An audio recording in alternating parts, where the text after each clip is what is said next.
So, folks, we have to talk about something that has been brewing for years now, and that I am personally very excited about. Because news broke today of a very important step towards what everyone wants to know about. Which, if you go on TikTok, if you go in any leftist online spaces, inevitably someone brings up the concept of a general strike. Why can't we are we doing a general strike today? Are we doing it next week? You know, pick a day in December. We'll do a general strike then. Except the issue is that general strikes don't work that way. General strikes require a lot of preparation. They require a lot of cooperation. They require a lot of infrastructure, both social and financial. It's a whole thing, right?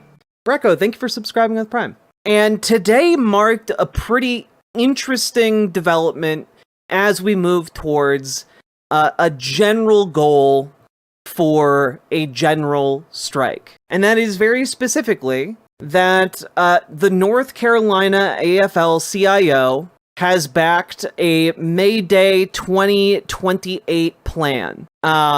Specifically so that there can be a day of mass action. So this has made it through their convention process. They have voted on it. They have approved it. And so all unionized employees underneath the AFL-CIO in North Carolina are going to be doing mass action on May 1st. This is in response to calls from the UAW, the United Auto Workers, under Shawn Fain, who have been encouraging other unions to basically coordinate and have May 1st of 2028 be the day when contracts expire, so that all unions are on the same page. Okay? And I think this is great. I think this is great. Because what is necessary is to get all of those unions on the same page. That is not a quick process. That is not an easy process. That is not a process that just occurs naturally out of the ether. People have to work hard to coordinate this shit. You know, when we're talking about the AFL-CIO in North Carolina, they have around 100,000 union members, right? And North Carolina is the lowest density unionized state in the country. I think just 2.4% of the working population of North Carolina is unionized. And the fact that this has come about in North Carolina, despite those sparse conditions, I think that's a good sign. I think that's a really good sign. The thing that is good about this story is that we are seeing increasing coordination. We are seeing increasingly, large union sectors, and, for the fact that, like, North Carolina's union sector is the weakest in the country, it's still 100,000 strong. And so the fact that an entire state's union grouping has been able to coordinate with this is really good, okay? It's a really good sign, because the UAW is continuing to exert its influence in order to get other unions on board with a general strike. And they aren't framing it as a general strike. They are simply framing it as, oh, we're doing a mass day of action. You should definitely coordinate around this so that we can all maximize our negotiating power and leverage so that we can do great things together and represent our workers better. And that is some really good shit. That's the kind of shit I like to see. Yeah, the UAW has issued a call for unions across the country to align expiration dates around May 1st, 2028, when contracts covering 146,000 workers at the big three automakers are set to expire.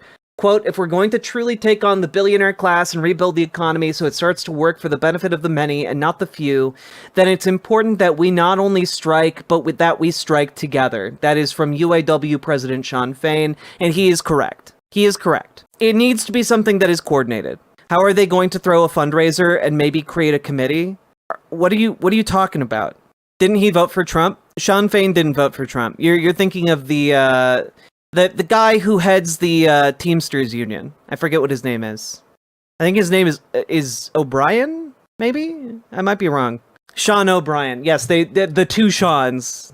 The good Sean and the evil Sean, indeed. Also worth noting, again, Labor Notes is doing great reporting here. One big North Carolina union contract up in 2028 is the UAW's Daimler truck agreement. It covers 7,400 workers at the company's 4 North Carolina heavy truck and school bus factories, as well as parts distribution centers in Atlanta and Memphis. And it expires on March 3rd, 2028. Yeah, no, it is some good shit. And it is also being built around, at least in North Carolina, around the idea that the state is rapidly industrializing in a lot of different ways. Unions are not growing alongside the growth of the factory jobs, essentially. And they need to fix that. And I'm just excited to see this. You know, one state down, you know, the remaining 50 to go, and I'm excited to see increasing coordination. It's from the website labornotes.org, Superjet Guy, here's a link. But it's good shit. Anyway, if you like this, hit the like, comment, subscribe, do the things, click the buttons, you know the drill, do the things. Riverboat Jack is coming to town. All the viewers gather round. Twitch and YouTube is where she streams. All that content is bursting the seams. Politics, dating, plenty more. Her sense of fashion you'll adore. So grab your stuff and hop aboard. We're going straight to Jack's Discord. Riverboat Jack.